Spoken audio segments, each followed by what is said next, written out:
இதை கூட விட்டுருலாங்க. இன்னொரு உதயநிதி இருக்கிறாரு. அவர் யாருன்னு பாத்தீங்கன்னா நம்ம தமிழ்நாடு போலீஸ்ல வந்து அவர் ஒர்க் பண்ணிட்டு இருப்பார் போல. ஏதோ ஒரு பிரஸ் மீட் போது அவர் ஓரத்துல உட்காந்து இருக்காரு. அதை வீடியோ பிடிச்ச என்ன பண்றாங்க, ஆஹா இன்னொரு உதயநிதி இப்பதான் டீ குடிச்சவரை பார்த்து இப்ப அடுத்து போலீஸ் கெட்டப்ல இருக்காரு, இன்னும் வந்து அந்த படம் ஓடுதா அப்படிங்கிற மாதிரி பயங்கரமா கலாச்சிட்டு இருக்காங்க. ஆனா அப்புறம் தான் தெரியுது உதயநிதியே கிடையாது, அவரை மாதிரியே இருக்கிறது இன்னொருத்தர். ஆக்சுவலி உலகத்துல நம்மள மாதிரி 7 பேர் இருக்காங்கன்னு தெரியும். ஆனா தமிழ்நாட்டுல உதயநிதி மாதிரி இப்ப வந்து 1 2 3 நம்ம 3 மெம்பர்ஸ் எடுத்துக்கலாம். மிச்ச 4 பேர் எங்க இருக்காங்கன்னு யாருக்கும் தெரியாது.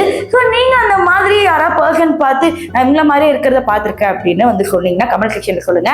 ஏன்னா நானும் அந்த மாதிரி யாருன்னு கேட்டீங்கன்னா சைஃப் அலி கான் தெரியும்ல, நான் ஒன் டைம் ஏர்போர்ட்டுக்கு போகும்போது அவரை மாதிரியே ஒருத்தர் எக்ஸாக்டா பார்த்தேன். பட் அப்ப சின்ன வயசுனால போட்டோ எடுக்க முடியல. இதே மாதிரி விஷால் அவர்களும் பாத்தீங்கன்னா ஏர்போர்ட்ல போகும்போது கமலஹாசன் இருக்கிற மாதிரி இன்னொருத்தரை வந்து போட்டோ எடுத்து வச்சிருப்பாரு. அதே மாதிரி இப்போ உதயநிதிக்கும் நடக்குது. இதை பத்தி நீங்க என்ன நினைக்கிறீங்க? அப்சல்யூட்லி இதையும் வந்து கொச்சப்படுத்தி ஸ்டாலின் அப்படிதான் அப்படிங்கிற மாதிரிலாம் பேசுறாங்க. அது வந்து நமக்கு தேவையே கிடையாது. நம்ம ட்ரோலை மட்டும் தான் என்னன்னு பார்த்திருக்கோம். ஸோ உங்களுக்கு இந்த வீடியோ பிடிச்சிருந்ததுன்னா மறக்காம நம்ம சேனலை சப்ஸ்கிரைப் பண்ணிக்கோங்க.